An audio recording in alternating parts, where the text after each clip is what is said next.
New this hour, dramatic new details about the unidentified object shot down by fighter jets just miles off the coast of Alaska yesterday. Unlike the Chinese spy balloon shot down last Saturday, this object demanded more immediate action yesterday. Officials say it was flying much lower at 40,000 feet, making it a dangerous potential threat to civilian aircraft. But now we are learning that U.S. military pilots who approached the craft have given conflicting accounts of what they saw. This new reporting coming in now from CNN national security reporter Natasha Bertrand. Natasha, so this is interesting. This is kind of unusual that these pilots saw different things, and that is sort of, I guess, adding to the mystery of all this. Yeah, not even the pilots apparently were really able to identify what they saw. And just to take you back for a sec, on Thursday, the U.S. defense officials sent F-35 fighter jets up to try to figure out what this object was that was flying around near Alaska.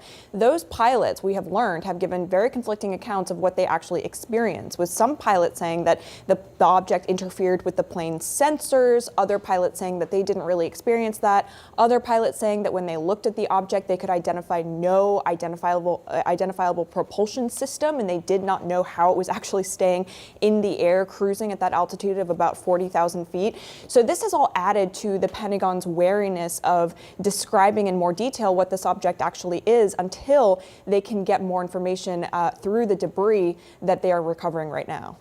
And what do we know about the efforts to recover the wreckage of this second object? It looks like NORAD just put out an email a short time ago, and it sounds like they're trying to recover it. They did, and what we were told yesterday is that the object was shot down over frozen water, so it landed on the ice, essentially. We don't know what kind of condition it's in, whether it is intact, for example, but recovery efforts have been launched, and according to the Defense Department, they have been able to recover a significant amount of debris. Now, notably, they still don't know what this object is, where it came from, or even what direction it was headed in, or what direction it came from. It is just all very murky at this point, but they do say that the FBI is going to be taking the lead on analyzing the debris.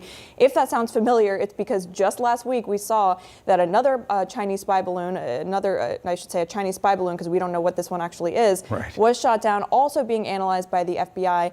But right now there are just so many more questions than answers, Jim. Yeah, and as the hours go on, it gets more and more mysterious. All right, Natasha Bertrand, thank you very much. Let's bring in former CIA operative Bob Baer.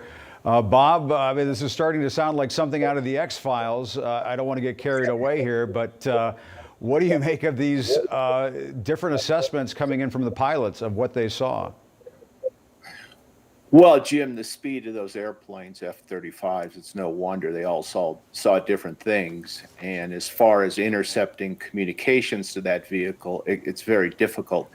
I don't want to get too technical, but it could be, frequency hopping, the propulsion. There's so many questions out there that you're absolutely right. Not until they actually go through the debris and see what it's made of and what it looks like in the communications. Obviously, there was some sort of propulsion system that was driving that vehicle. And don't forget, NORAD with Doppler radar is probably going back and looking at where it came from and see if they can track it back to, I don't know, China, Russia, wherever. But it's a great mystery. I'm absolutely fascinated by this. Yeah, I mean, one U.S. official tells us there was no obvious surveillance equipment on board. Some of this is the initial information, initial reporting that comes in, and I suppose things change as they assess what they have on the ground or on the ice there. What does that tell you if that ends up being the case? Well, there's a couple of things that I take away from this. And if it's a foreign-made object and it was sent from a place like China or Russia, it's some sort of provocation against us. I can't imagine a vehicle like this would give the Chinese or the Russians a real intelligence advantage of collecting photographs or signals or things like that. But I think what bothers NORAD and the White House is these probes. We now know there was, a total of 5 balloons, Chinese balloons that have come over the United States. Why are the Chinese doing this? Who's ordering it? And why would you do it right before Blinken, the Secretary of State, is on his way to Beijing? That makes no sense to me. With the balloon, was the Chinese military struck out on its own? So all of these questions, analysts at the CIA and the White House are looking through this and trying to piece this together.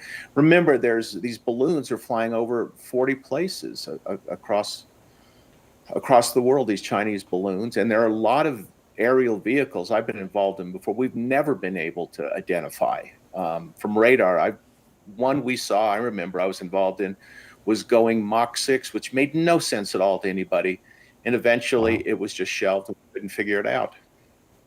Wow. And I guess, the question that you're leading me to with the comments on China is that we have one of two situations, I suppose. One is they're just trying to provoke the U.S. to see what the response might be. The other would be that Xi and the military might not be on the same page, that the folks who want to try to conduct diplomacy with the United States are not on the same page as the military. Could that be it? Exactly. The People's Liberation Army is very difficult to understand, and would they act in non-accordance with Xi? We don't know. I mean, is China close to some sort of military takeover with all these COVID protocols that close down the economy? These are very hard questions to answer. And for American intelligence, getting inside these circles is nearly impossible. It's always been impossible. But it's certainly something the analysts are picking through right now.